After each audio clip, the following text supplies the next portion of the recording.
बिस्मिल्लाहिर्रहमानिर्रहीम। अस्सलाम वालेकुम। Welcome to Aamna's kitchen. आज मैं बना रही हूँ ऑमलेट वाले पराठे। ऑमलेट वाले पराठे सबको बहुत अच्छे लगते हैं, बहुत मज़े के बनते हैं और बहुत जल्दी बन जाते हैं।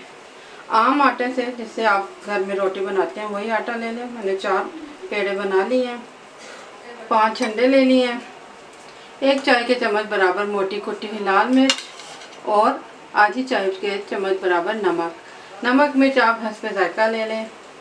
इसके अलावा ये ऑमलेट कटा हुआ है, इसमें छोटी बारीक कटी हुई प्याज है और बारीक कटे हुए टमाटर हैं, बारीक कटी हुई हरी मिर्च है और हरा धनिया है। 2 खाने के चम्मच बराबर मैंने हरा धनिया लिया है। एक छोटे साइज की प्याज को मैंने चॉप किया है और एक छोटे टमाटर को और 3 हरी मिर्च।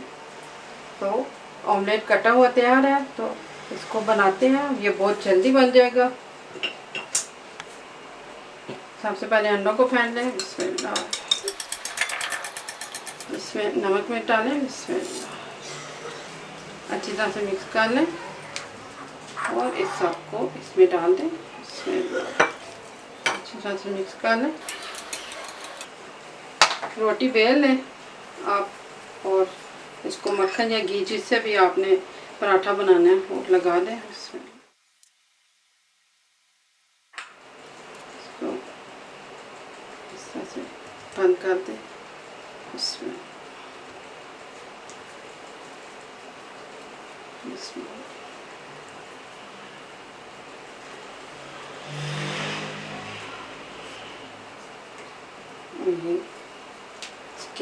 रोटी बनाने के लिए पेड़ा तैयार है।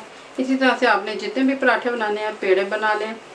पेड़े बना के आप फ्रिज में रख सकते हैं। ये पेड़े आप रात को भी बनाकर रख सकते हैं, सुबह तक अच्छे होंगे, सेट हुए होंगे तो आसानी से पराठे बने। 5 मिनट बाद पेड़े सेट हो गए हैं। अब मैं इसकी रोटी बेल लेती हूँ। जितना भी आपने इसको बढ़ाना है बढ़ा लें। अब आप तवा गरम कर लें और तवे पे थोड़ा सा ऑयल डाल दें। इसमें अब लो फ्लेम कर देना है आपने ताकि हाथ ना जले। इसमें फ्लेम लो ही रखना है आपने और इसके ऊपर आपने ये ऑमलेट डाल देना है।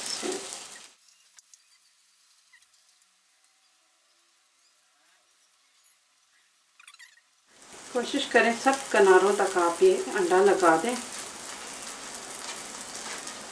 पराठे के ऊपर आसानी के साथ हमने ऑमलेट को स्प्रेड कर दिया है। अब थोड़ा सा फ्लेम आपने खोल देना है, मीडियम लो फ्लेम रखना है। ज़्यादा हाई फ्लेम करेंगे तो पराठा दूसरी साइड से जल जाएगा। इसके बाद थोड़ा सा ऑयल डालूँगी।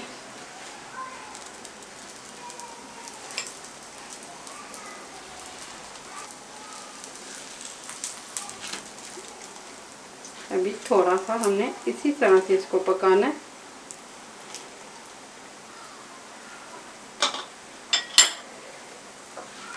थोड़ा सा इस तरह से इसको हिलाते रहें ताकि तवे के साथ चिपके ना। अब आपने इसको चिमटे से पकड़ना है और एकदम से आपने इसकी साइड को पलट देना है इस तरह से।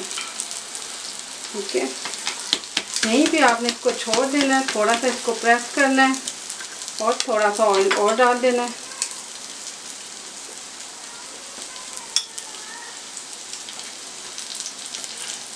देखिए ये इस साइड से भी कितना प्यारा पराठा बना है। अच्छी तरह से इसको दबा लें ताकि इसमें से कच्चापन खत्म हो जाए। पराठा दूसरी साइड से पक गया होगा, मैं देखती हूँ। इसमें ये देखिए ऑमलेट पराठा रेडी हो गया, तैयार हो गया। बस आपने इसको हल्की आंच पे बनाना है ताकि ये जले ना और बहुत परफेक्ट पराठा बना है। अब इसको तवे से उतार लेती हूँ। ये देखें दूसरी साइड से ऑमलेट पराठे तैयार हैं। देखिए कितने अच्छे पराठे बने हैं, दोनों साइडों से अच्छी तरह से पके हुए हैं। नरम करना चाहें तो इनको तय बतय रखें, ये नरम हो जाएंगे। अगर आपने क्रिस्पी रखने हैं तो फिर आप इनको खुला खुला रखें तो ये क्रिस्पी रहेंगे। चटनी के साथ सर्व करें या चाय के साथ, दोनों तरह से मज़ा देंगे। इंशाल्लाह आपको एक मज़ेदार नाश्ता बनेगा। तो ये ज़रूर बनाइएगा, इंशाल्लाह अच्छे बनेंगे। बनाकर बताना, दुआ में याद रखना, मेरे चैनल को सब्सक्राइब करना। अल्लाह हाफ़िज़।